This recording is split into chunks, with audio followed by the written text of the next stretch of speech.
Abra sua Bíblia no livro de Salmos, capítulo 26.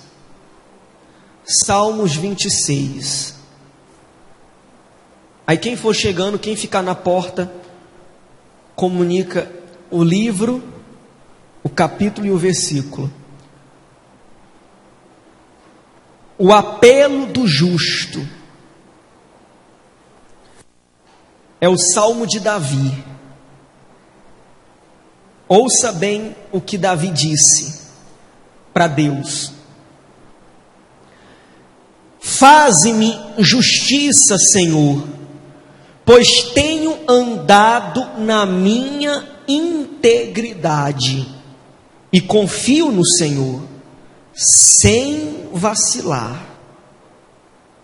Examina-me, Senhor, e prova-me.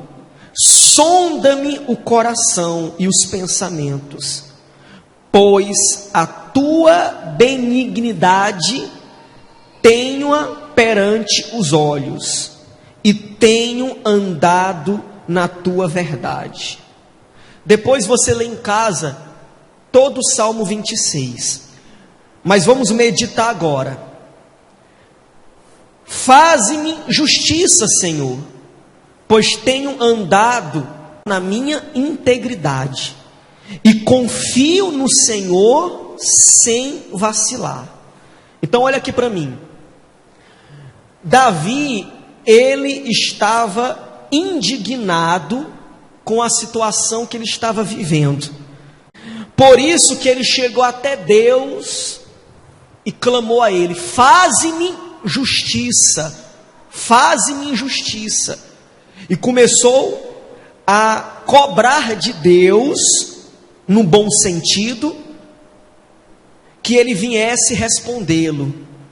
E ele disse mais: tenho andado na minha integridade e confio no Senhor sem vacilar.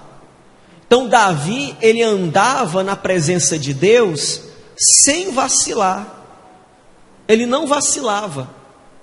E muita gente, pessoal, na igreja, vacila muito, na questão de não orar mais, na questão de não mais vezes à igreja.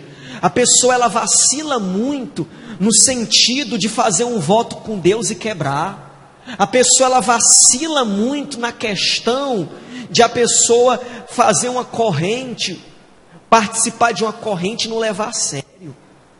A pergunta é: você tem a mesma moral de Davi? Você pode chegar diante de Deus e falar assim: Senhor, eu tenho andado na minha integridade, eu tenho andado na tua presença, confiando em ti, sem vacilar. Eu não tenho vacilado. Porque o problema de muitas pessoas é que, de um lado, elas fazem o muito para Deus, mas de outro lado deixa a desejar. De um lado, a pessoa, ela participa de uma vigília a noite toda, mas por outro lado toca no dízimo, toca na oferta, faz voto e não cumpre. De um lado, a pessoa, ela participa de vigílias, mas de outro lado, a pessoa, ela desobedece. Por outro lado, a pessoa é rebelde. De um lado, a pessoa, ela pega ônibus, ele pega ônibus para ir para determinadas igrejas distantes, mas por outro lado, a pessoa, ela falha com Deus, ela vacila com Deus. De um lado, a pessoa pega até avião para ir para uma igreja que se localiza em outro estado, em outro país. Mas de outro lado, a pessoa, ela vacila. Por isso, pessoal, que nós temos ensinado você a entregar toda a sua vida no altar. Se você entregar a sua vida no altar, de um lado você obedece e do outro também. De um lado você segue reto o caminho, e do outro também. De um lado você faz direitinho, sem vacilar, e do outro lado também. O que adianta você fazer de um lado tudo aquilo que agrada a Deus, mas de outro lado você deixa a desejar? De outro lado, você fura, você vacila com Deus. Será que você não tem sido esse tipo de pessoa? Eu garanto para você, eu garanto, que você pode participar de uma vigília a noite toda. Olha só que sacrifício. Você passou o dia todo trabalhando. Você passou o dia todo no trabalho, suando. Quando chega a noite, você chega em casa, toma banho, janta, troca de roupa e vai para a igreja. Passar a noite toda em uma vigília. Mas por outro lado, você é uma pessoa que quebra a corrente. Você não cumpre com a sua palavra. Você não é uma pessoa de palavra. Você faz votos com Deus de outro lado, mas você não cumpre. Eu lhe pergunto, o que adiantou você ter passado a noite todinha na presença de Deus, sendo fiel de um lado, mas de outro lado você vacila? Um vacilo invalida, guarda essa palavra, um vacilo invalida tudo aquilo que você faz para Deus. Um vacilo. Um vacilo. Imagine, você tem anos na igreja, você passou pelo processo de libertação, você passou pelo processo de se batizar nas águas, de receber o batismo com o Espírito Santo, e você constrói anos com Deus, você constrói uma vida com Deus, uma vida de anos na presença de Deus, e por causa de uma prostituição, por causa de uma mentira, por causa de um pecado que você comete, você invalida, você joga no lixo todos os anos que você construiu com Jesus. É isso que eu mais temo. Eu nunca posso me esquecer que eu entreguei minha vida com 13 anos, e de lá para cá faz mais de 12 anos. E nesses 12 anos eu construí uma vida com Deus. Me libertei dos demônios, me batizei nas águas, recebi o batismo com o Espírito Santo, passei por muitas tentações. A minha primeira tentação que eu passei, depois que eu me batizei nas águas, depois que eu entreguei minha vida para Jesus, foi que eu estava em casa e o meu irmão passou mal, com asma na época, com falta de ar, e teve que levar ele às pressas, de madrugada, para o hospital. E meu pai, taxista, estava trabalhando na rua, pela madrugada. Minha mãe teve que chamar o vizinho. Aí o vizinho se colocou à inteira disposição e colocou meu irmão dentro do carro, juntamente com a minha mãe, e teve que levar também a minha irmã pequena. Mas só que minha mãe falou assim, Marcos, fica em casa, porque tem que vigiar a casa, que é perigoso, e tem que vigiar a casa. A jovem que cuidava da minha irmã, era babá da minha irmã, trabalhava em casa, ela não podia ir para a casa dela, por conta do horário, que era de madrugada. E eu me lembro que pela madrugada ela começou a me chamar para ter relação sexual. Agora imagine, um homem com uma mulher, sozinho, de noite, de madrugada. Se não tiver realmente interesse em seguir Jesus, cai. Se não tiver realmente firme com Deus, cai. E eu me lembro que ela me chamava, vem dormir aqui. e me chamava, e eu resisti, acabei dormindo. Quando eu me acordei, minha mãe já estava em casa, com meu irmão já bem, porque ele tomou um soro no hospital a noite toda, para conseguir voltar a respirar normalmente, isso na época. Então essa aí foi a minha primeira tentação, depois que eu entreguei minha vida para Jesus. Mas foi uma tentação mesmo, porque estava só eu e ela, não tinha mais ninguém. Estava só nós dois. E ninguém ia saber de nada. Mas eu conservei a minha fé. Então a pergunta de hoje, pessoal, é essa. Você tem a moral de chegar diante de Deus como Davi e usar essas palavras? Faze-me justiça, Senhor, pois tenho andado na minha integridade. O que é andar na integridade? É andar na fidelidade. Você é fiel a Deus em tudo. Se você se lança em uma corrente, você é fiel. Se você tem o conhecimento que deve se devolver o dízimo, você se torna dizimista. Você sacrifica. Você é ofertante. Você é fiel no sentido de ser homem de uma só mulher, de ser mulher de um só homem. Você anda na fidelidade, você anda na integridade, no sentido de você não tocar naquilo que é dos outros, no sentido de você não roubar, de você não enganar. Tem gente que ganha dinheiro à base de mentira, à base do engano.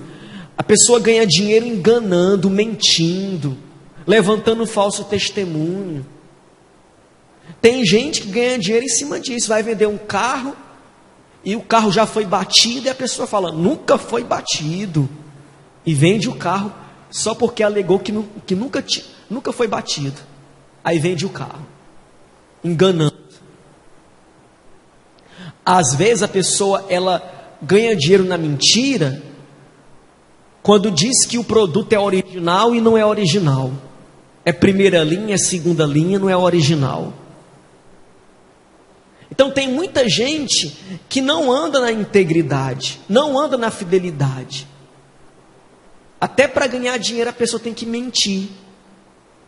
Mente para o marido para tirar dinheiro do marido. Mente para o patrão, para a patroa, para tirar folga, para descansar mais.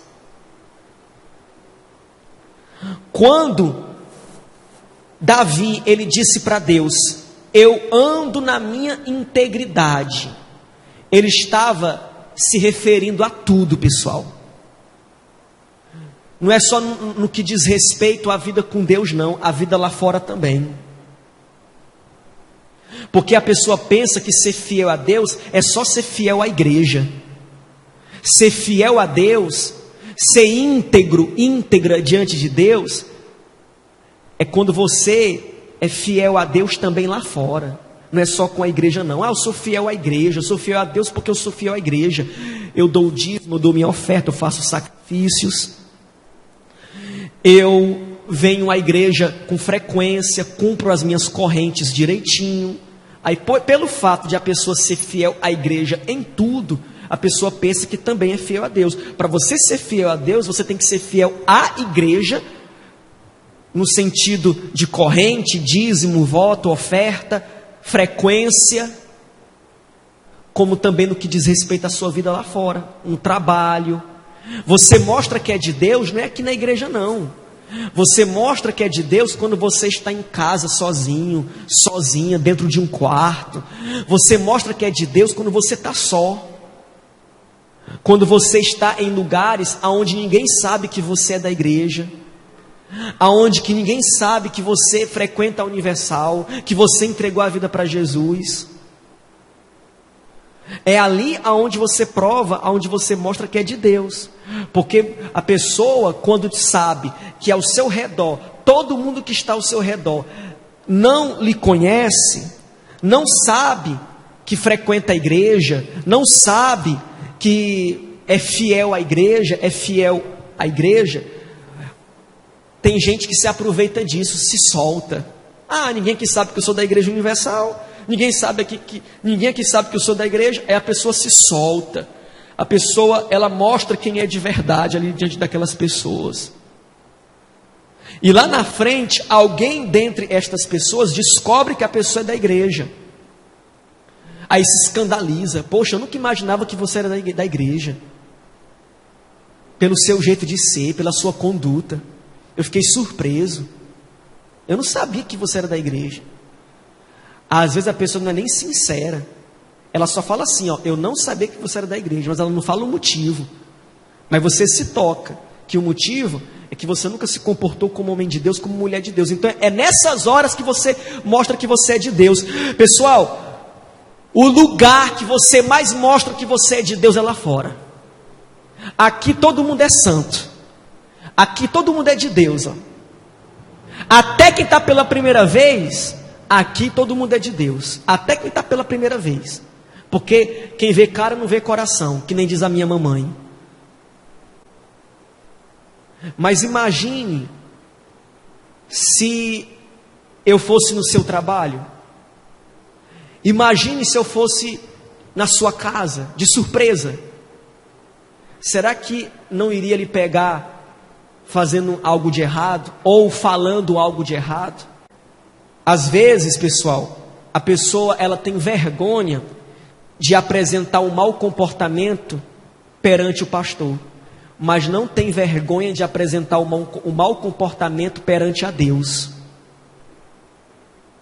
Saiba, pessoal, que independentemente se você estiver só ou não lá fora, Deus está presente, porque Ele é onipresente, Ele está em todos os lugares.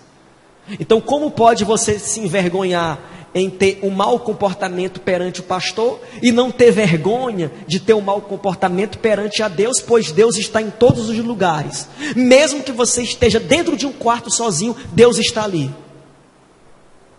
E não há vergonha de você expor quem você tem sido. Tudo isso leva a pessoa a vacilar. Então, será que você pode chegar até Deus e falar assim, eu tenho andado na minha integridade e confio no Senhor, sem vacilar? Pastor, eu não vacilo de jeito nenhum nos meus dízimos. Mas por outro lado, você vacila na oferta. Não adianta de nada. Pastor, olha, eu não vacilo de jeito nenhum na minha oferta. Mas na época de sacrifício você vacila. Na época de sacrificar você vacila no sentido de participar e não fazer conforme for orientado, ou no sentido de nem participar, de fugir do altar. Vacilou. Está vacilando. É isso que eu quero que vocês entendam, pessoal. Tem gente que de um lado faz o extremo para Deus, faz o extremo. Mas de outro lado, nos mínimos detalhes, a pessoa vacila e invalida tudo aquilo que ela fez do outro lado de extremo para Deus. Ela invalida. Aí você começa a entender o porquê que você até conquista, mas não é aquilo que você mais quer. Você até resolve um problema financeiro, mas não resolve o problema de toda a sua vida. Você resolve um problema sentimental, mas você não resolve o problema de toda a sua vida. Sempre fica um buraco. Sabe por que sempre fica um buraco? Porque você deixa sempre um buraco. Nunca faz tudo. Aí você entende agora o porquê que você resolve o problema espiritual, mas não resolve o problema de toda a sua vida. Resolve o problema na família, mas não resolve o problema de toda a vida. Sempre fica faltando alguma coisa. A pessoa conta um testemunho de uma área da vida, mas se o pastor perguntar, e como é que está a outra área da sua vida? Essas outras áreas? Pastor, não está como eu quero não. Eu só posso contar dessa área está uma maravilha. está abençoado, mas de toda a vida pode contar? Como é que está a vida espiritual? Como é que está o casamento? Como é que está a família? A pessoa não pode contar. A pessoa não pode falar. Por quê? Porque sempre tem um buraco. Sempre tem algo ainda a preencher. Sempre tem algo vazio na vida da pessoa. Por quê? Porque a pessoa, muitas das vezes, ela faz de tudo, mas sempre deixa algo vazio também. Sempre deixa um buraco, sempre deixa algo em aberto. Então, se você é uma pessoa que você olha para o dízimo, eu não vacilo no dízimo. Você olha para a oferta e diz, eu não vacilo na oferta. Você olha para o sacrifício, eu não vacilo no sacrifício. Você olha para a sua vida com Deus, você é um homem de oração, você é uma mulher de oração. Aí você pode falar, eu não vacilo na minha vida com Deus, porque eu estou sempre em oração, eu estou sempre em comunhão com Deus, eu estou sempre ligada com Deus.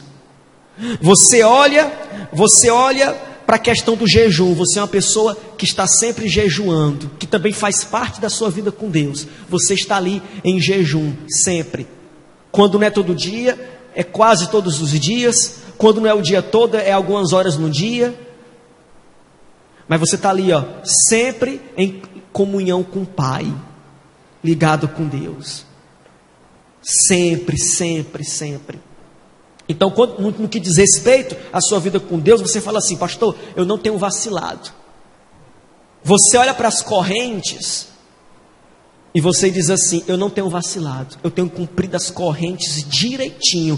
Pode chover canivete, pode acontecer o que for, pode aparecer doença, nem que eu venha me arrastando, mas eu estou ali firme. Eu não vacilo nas correntes, nem vacilo no sentido de participar e quebrar, e nem vacilo no sentido de o pastor apresentar e eu fugir. Eu sempre estou dentro, eu sempre estou ali, na fé. Você pode falar isso? Ou pelo menos isso? Porque Davi ele falou, confio no Senhor sem vacilar. Examina-me. Olha só, pessoal. Olha só a ousadia de Davi. Davi estava tão revoltado com aquela situação que ele disse assim, Senhor, examina-me e prova-me, Senhor, prova-me. Sonda-me o coração e os pensamentos, pois a tua benignidade tenho perante os meus olhos e tenho andado na tua verdade.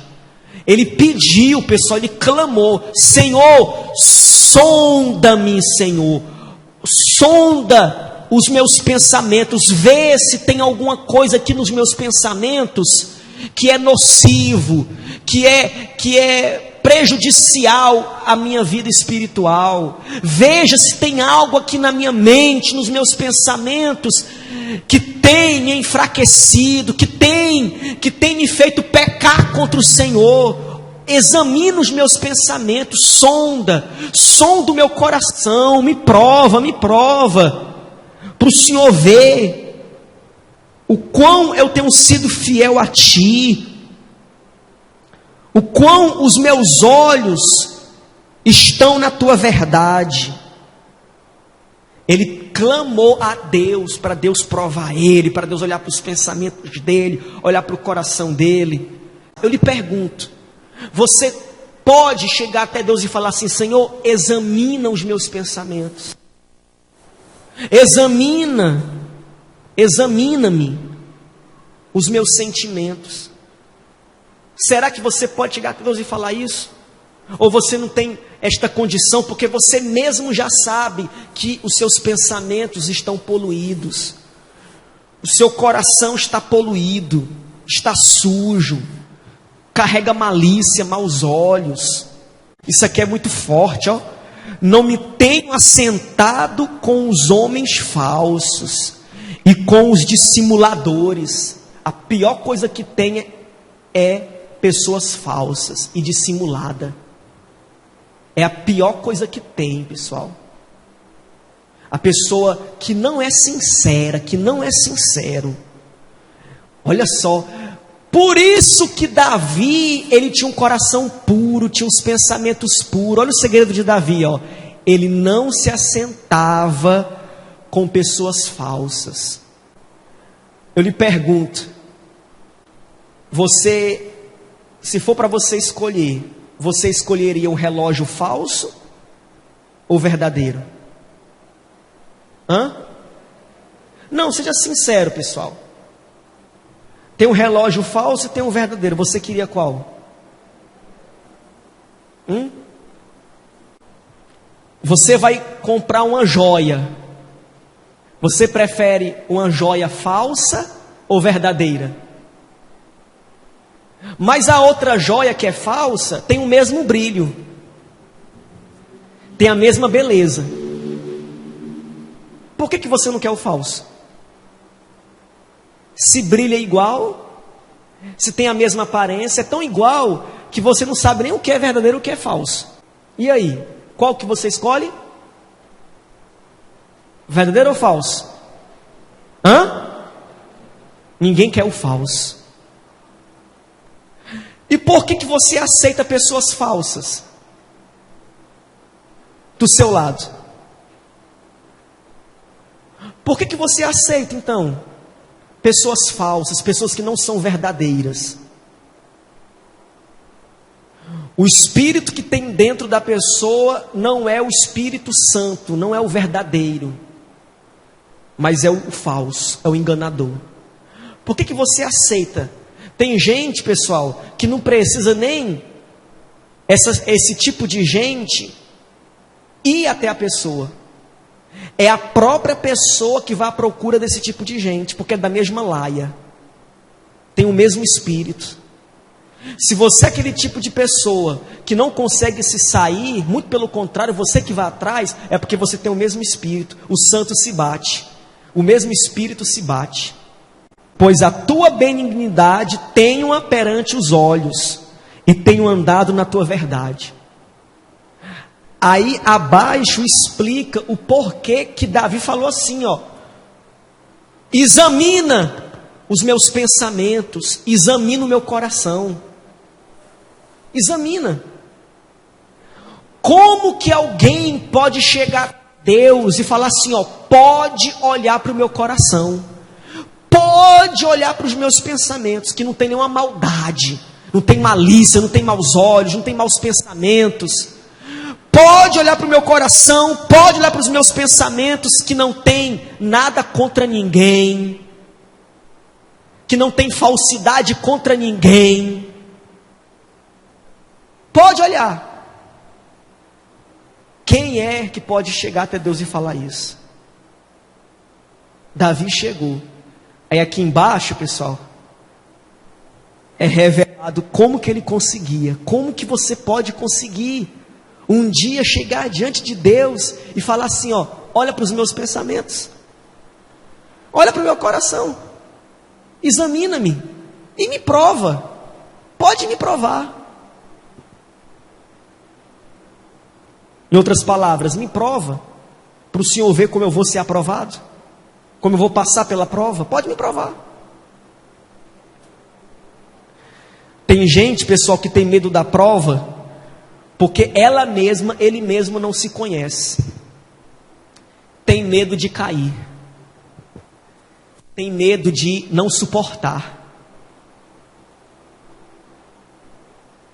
Quando a pessoa ela tem um Espírito Santo dentro dela, a pessoa ela já espera tudo de ruim que possa acontecer, por causa de Jesus, tá? Por causa do nome de Jesus, a pessoa já espera, e já espera confiante que nada vai lhe abalar, nada vai lhe derrubar. Já espera confiando, porque quem segue Jesus esperando só bênção, só uma vida de mar de rosas, uma vida de maravilhas, está enganado.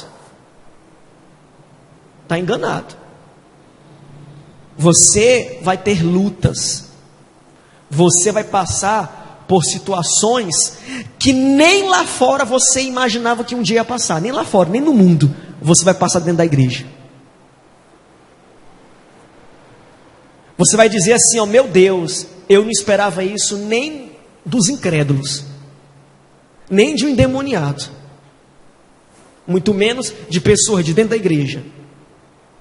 Mas não é só lutas referentes a dentro da igreja, não. É lutas lá fora por causa de Jesus. Lutas no trabalho, lutas dentro de casa, lutas com a família por causa de Jesus.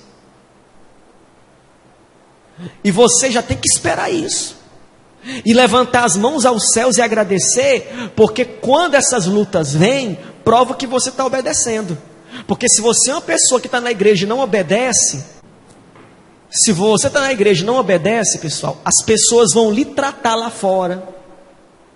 O diabo vai lhe tratar lá fora como se você fosse alguém do mundo que não pertence a igreja alguma. Mas se você está na igreja, pelo fato de você obedecer, as pessoas lá fora vão estranhar a diferença em você, a diferença em conduta, a diferença em pensamentos, em sentimentos, a diferença nas palavras, no vocabulário, e vão começar a lhe perseguir, porque elas vão entender que você é assim porque você é da igreja. Eu vou começar a lhe perseguir. Então, quando você estiver passando por lutas, não por causa do seu nome, não por causa dos seus erros, mas por causa do nome de Jesus, levante as mãos aos céus e diga assim: meu Deus, eu te louvo e agradeço, porque por causa dessas lutas, eu estou recebendo a resposta de que realmente eu estou obedecendo.